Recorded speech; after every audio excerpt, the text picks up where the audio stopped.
Imagine a figure of unparalleled oratory, a champion of republican values, and a defender of the Senate during the turbulent final years of the Roman Republic. This was Cicero, whose legacy is often painted in heroic hues. Yet there exists another side to his story, one that raises critical questions about his connection to the very people he claimed to represent. Was Cicero genuinely in tune with the needs of ordinary Romans, or was he simply an elitist clinging to a crumbling status quo? In many ways, Cicero's life reflects the tension between intellectualism, political conservatism, and the widening gap between Rome's elites and its everyday citizens. Let's take a closer look at how Cicero's actions, though aimed at preserving the Republic, may have alienated the very people he professed to protect. Cicero's political career was built on his steadfast belief in the Roman Republic, with its complex system of checks and balances designed to prevent any single individual from wielding unchecked power. Central to this system was the Senate, an institution dominated by Rome's wealthy and aristocratic families. To Cicero, the Senate represented Rome's best and brightest, the guardians of tradition, law, and stability. Cicero regarded the senatorial class as the backbone of Roman society. His speeches and writings often praised the wisdom of the Senate and its role in maintaining order. For him, the Senate was a safeguard against the chaos posed by populist leaders promising land, grain, and wealth redistribution to the masses. His support for the elite wasn't merely political, it was philosophical. He believed that Rome's greatness stemmed from its traditions, and that preserving the old order was essential to maintaining Rome's power. However, this unwavering dedication to the Senate put Cicero at odds with leaders like Julius Caesar, who gained popular support through advocating reforms that benefited Rome's plebeians and veterans. Caesar's policies of land redistribution, debt relief, and political enfranchisement were viewed by Cicero as dangerous threats to the stability of the Republic. He considered these reforms as undermining the Senate's authority and empowering the masses in ways that could lead to mob rule. While Cicero's dedication to the Senate was admirable, it revealed his detachment from the everyday struggles of ordinary Romans. By refusing to support populist reforms, Cicero earned a reputation among many as an elitist, more interested in protecting the privileges of the wealthy than in addressing the needs of the common people. For Rome's plebeians, the commoners who formed the backbone of the population, life was often a struggle. The gap between rich and poor had widened by Cicero's time, with land ownership concentrated in the hands of a few wealthy families. Unemployment and debt were rampant, and many Romans looked to populist leaders like Caesar for relief. Cicero's opposition to Caesar's reforms, particularly his efforts to redistribute land to the poor and provide debt relief, made him seem indifferent to the suffering of the common people. Cicero's refusal to support Caesar's land reforms also alienated Rome's veterans. Many had fought in Caesar's campaigns with the promise of land upon their return. When Cicero opposed these measures, he wasn't just opposing Caesar, he was opposing thousands of Roman soldiers who had sacrificed for the Republic, only to find their rewards blocked by the Senate's elite.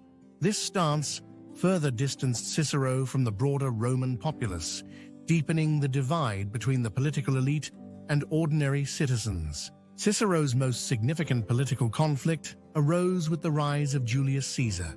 While Cicero admired Caesar's talents as a general and leader, he feared Caesar's ambitions and ability to bypass the Senate by appealing directly to the people.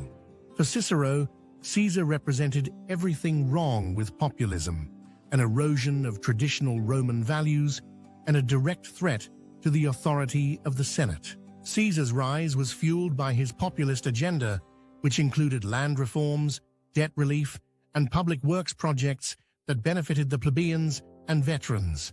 These policies made him immensely popular with the common people, alarming the senatorial elite, including Cicero.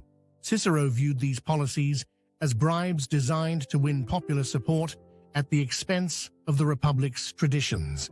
After Caesar's assassination, Cicero's staunch opposition to Mark Antony, Caesar's closest ally, further highlighted his fear of populist rule.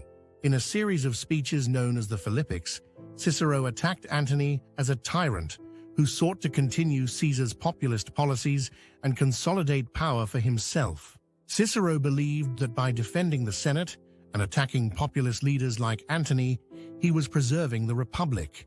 However, to many Romans, it may have seemed that Cicero was merely protecting the status quo and opposing reforms that could enhance their lives. So, was Cicero truly an elitist out of touch with the needs of the common people? Or was he a principled defender of the Republic? The answer lies somewhere in between. There's no doubt that Cicero genuinely believed in the ideals of the Republic and the importance of the Senate's authority. He perceived the populist reforms of Caesar and Antony as threats to Roman stability and tradition. In that sense, Cicero's opposition to populism wasn't purely driven by elitism.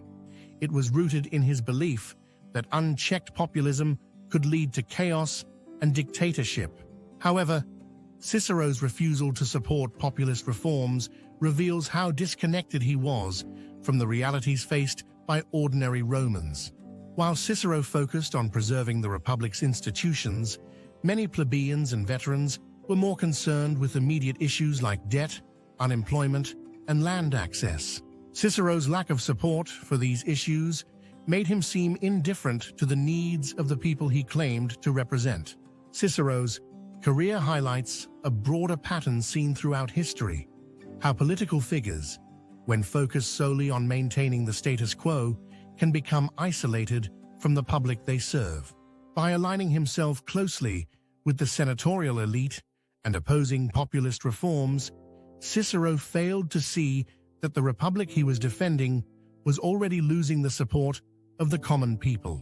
History is replete with leaders who, like Cicero, championed the interests of the ruling class at the expense of the broader population. These figures often find themselves increasingly isolated as the gap between the elite and the common people grows wider. Cicero's failure to adapt to the changing political landscape ultimately led to his downfall. He was caught in a world where the needs of ordinary Romans were being drowned out by his commitment to the Senate's authority.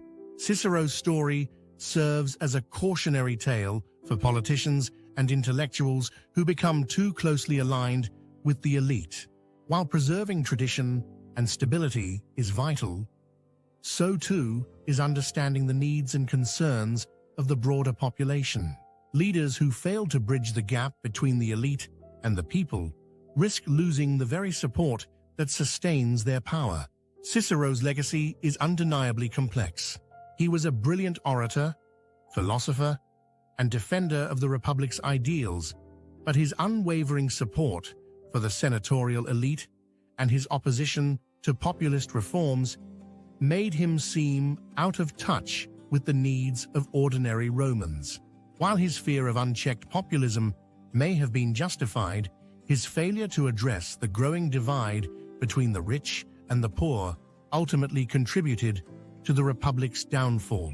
Cicero's life reminds us that even the most talented political figures can become isolated from the public when they focus solely on preserving the status quo.